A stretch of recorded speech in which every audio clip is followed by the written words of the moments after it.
As an observer, reviewing the collected transcripts and correspondence, it is impossible not to be struck by the consistent linguistic architecture employed by the Ramsey family, particularly John and Patsy, in the aftermath of their immense loss.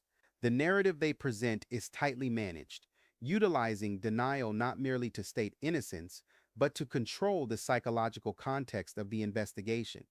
Their language frames their world as one besieged by malicious external forces, the sensational media, and a biased police department, thereby justifying their defensive posture and meticulous communication strategies. The rhythm of their denial moves from aggressive external confrontation to firm internal certainty, establishing an emotional truth that often supersedes forensic data. Establishing the narrative of outsider antagonism. The earliest communication and subsequent testimony reveal a calculated effort to define the Boulder Police Department, BPD, and the media as antagonists, thereby validating the Ramseys' need for legal counsel and restrictive interview conditions. In the June 1998 interview transcript, John Ramsey explicitly outlines the family's foundational lack of trust in the BPD. He recalls that from the moment they walked into our home on December 26, 1996, the BPD attempted to convince others that a family member was the responsible party. This suspicion quickly evolved into a belief that they were hunted suspects. John states in that same June 1998 interview that the BPD was out to lynch us and that dialogue was never able to be established. The depth of this antagonism is powerfully encapsulated when John asserts that the cruelty imposed by the BPD was, in his perspective, only exceeded by what the person responsible did to them. This is a profound linguistic choice, placing the investigative body almost on par with the perpetrator in terms of inflicted harm. The narrative of non-cooperation, often cited in the media, is systematically countered by highlighting instances where their genuine attempts to assist were allegedly met with unfair conditions or deliberate malice. According to John's account of events after June 1998, their decision to seek legal protection and refuse certain spontaneous demands was solidified by a claim that the police allegedly refused to release JonBenet's body for burial until the Ramseys agreed to an interrogation. In the June 1998 interview, John recalls initial attempts to cooperate were rebuffed, such as when they were in a deeply traumatized state, but police insisted they come to the station at an inconvenient time, Friday night at 6 p.m., even though John notes they were barely capable of holding a conversation at that time of day. This pattern in John's mind suggested the BPD's motive was wrong. The third layer of this controlled narrative is the characterization of the media as a destructive and profit-driven entity. John lamented that the family's misery was exploited to achieve substantial profit. John describes, in the June 1998 interview transcript, the difficult decision to hire media consultants, albeit a mistake in retrospect, as a necessity to keep the piranhas of the press from interfering with them during their shock and mourning. Patsy Ramsey reinforces this perception in her June 1998 interview, recounting how exposed and hurt she felt by coverage. She states that after seeing coverage on television, she was in bed for 2 days, and consequently they removed their TV and stopped reading newspapers, seeing the media frenzy as horrible. John believed that the media system was a horrible cancer for society, one he planned to actively speak out about later. Theme 1: The protective architecture of crisis response. So, when we think about this moment, the immediate aftermath of discovering that ransom note, we have to recognize something deeply human about what happens when crisis overwhelms the rational mind. The psychological mechanism of constructing an external enemy isn't necessarily evidence of deception. It's often the most instinctive survival response available to people who feel their entire world collapsing. From a logical standpoint, the sequence of events matters tremendously here. The Ramseys experienced what they perceived as suspicion from law enforcement within hours of reporting their daughter missing. This perception, whether accurate or distorted by trauma, created a framework through which every subsequent interaction would be filtered. The establishment of the Boulder Police Department as adversary rather than ally fundamentally altered the investigative landscape, creating a self-fulfilling prophecy where defensiveness bred more suspicion, which bred more defensiveness.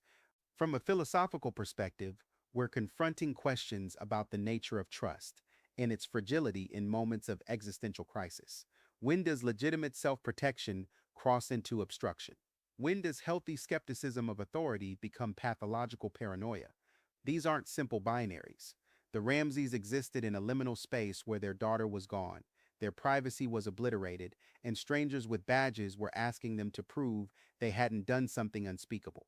The philosophical tension here revolves around competing truths: the truth of their subjective experience of persecution versus the objective needs of a criminal investigation. Both can coexist, yet both cannot be fully accommodated simultaneously. This creates a moral paradox, where being a good parent, protecting your surviving child, maintaining dignity, avoiding false confession, might look identical to being guilty. The psychological dimensions of this defensive posture reveal layers of cognitive self-preservation that operate largely beneath conscious awareness. When John describes the police as inflicting cruelty only exceeded by what the person responsible did, he's engaging in a form of psychological equivalence that's fascinating from a clinical standpoint. This isn't just hyperbole, it's a genuine expression of how trauma reshapes threat perception. The immediate threat, police scrutiny, becomes psychologically magnified because it's present and ongoing, while the original trauma, loss of JonBenet's, exists in a space of incomprehensible horror that the mind struggles to fully process. Defense mechanisms like projection and externalization allow the psyche to channel overwhelming grief and helplessness into something more manageable: righteous indignation toward identifiable antagonists. This doesn't prove innocence or guilt, it proves humanity.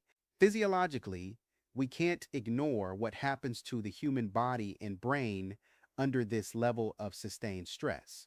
The Ramseys were operating in a state of acute crisis for days, then chronic crisis for months and years. Cortisol floods the system, the amygdala hijacks executive function, and the capacity for nuanced decision-making deteriorates dramatically. When John mentions they could barely hold a conversation at certain points, this isn't metaphorical, it's neurobiological reality. The prefrontal cortex, responsible for rational planning and appropriate social response, essentially goes offline under extreme stress. This creates a situation where people make decisions that seem bizarre or counterproductive to outside observers but feel absolutely necessary in the moment. The Friday evening interview demand, whether actually unreasonable or not, would be perceived through this physiological filter as yet another attack rather than a standard procedural request. From a forensic criminology standpoint, the establishment of this adversarial narrative creates significant investigative challenges that extend far beyond the immediate case. When subjects perceive law enforcement as hostile, cooperation evaporates, and with it, the organic flow of information that often solves cases.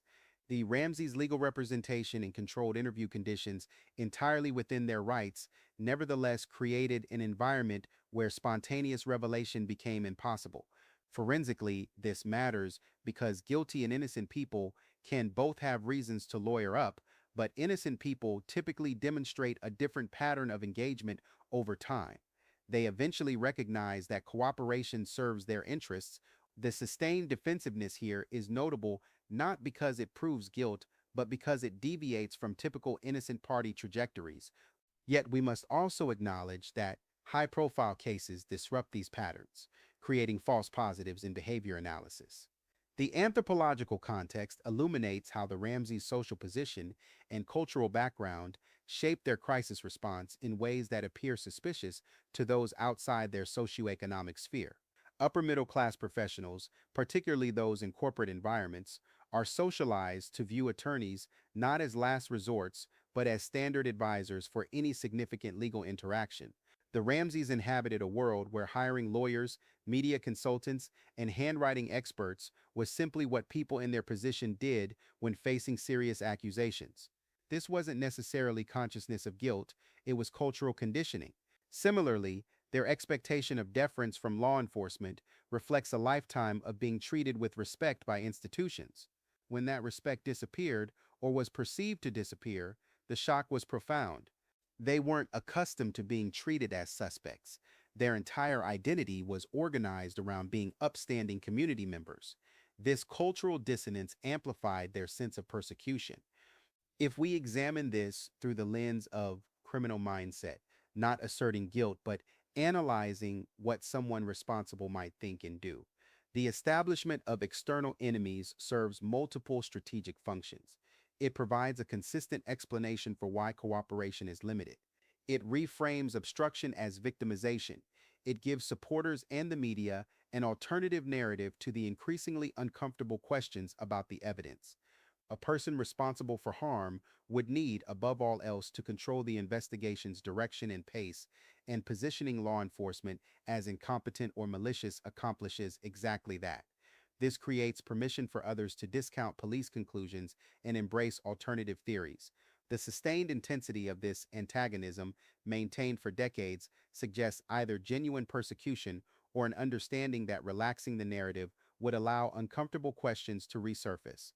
Neither possibility can be eliminated based solely on the behavior pattern. What strikes me most deeply about this entire dynamic is how it reflects the human need for narrative coherence in the face of chaos. Whether the Ramseys were innocent parents destroyed by loss and suspicion, or guilty parties managing perception, their psychological imperative was identical. Create a story that makes sense, that provides order, that offers a path forward. The architecture of denial they constructed, with its clear villains and righteous victims, served this need regardless of underlying truth. This is what makes the case so psychologically complex.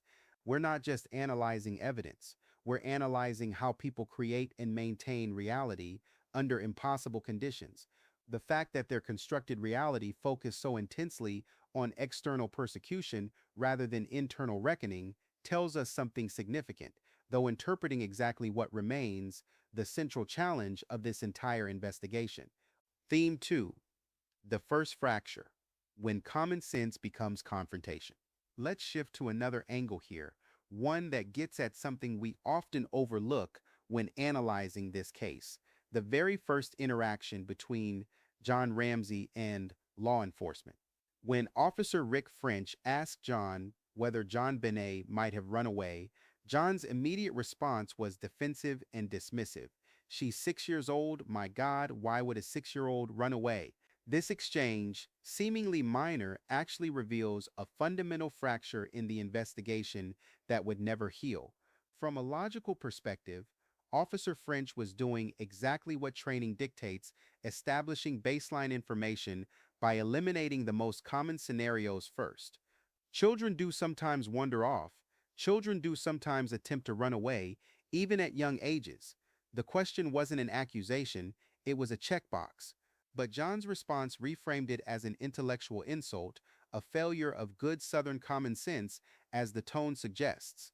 This moment carries philosophical weight that extends far beyond the immediate interaction. What we're witnessing is a collision between two epistemological frameworks: the investigative framework, which must consider all possibilities systematically without prejudice, and the parental framework, which operates from intimate knowledge and emotional certainty. John knew his daughter. He knew her routines, her fears, her capacities. The question of running away wasn't just wrong, it was absurd, almost offensive in its failure to understand who JonBenet was. But that intimate knowledge, however accurate, can't substitute for procedural thoroughness. The philosophical tension here is between particular knowledge and universal method.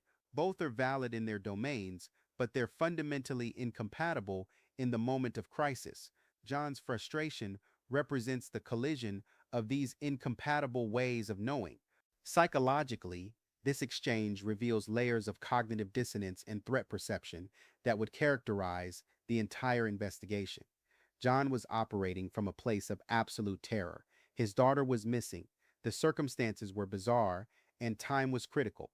In that state, any question that didn't immediately advance toward finding her felt like obstruction or stupidity. This is loss aversion psychology intensified to an extreme degree. Every second spent on irrelevant questions felt like seconds stolen from saving JonBenet. The psychological literature on crisis decision making shows that people in acute distress often become rigidly focused on their own mental model of the situation, rejecting information or procedures that don't align with that model. This isn't deception, it's cognitive narrowing under extreme stress. John's dismissive response reflects a mind that had already concluded certain possibilities were impossible and resented having to waste precious time on them.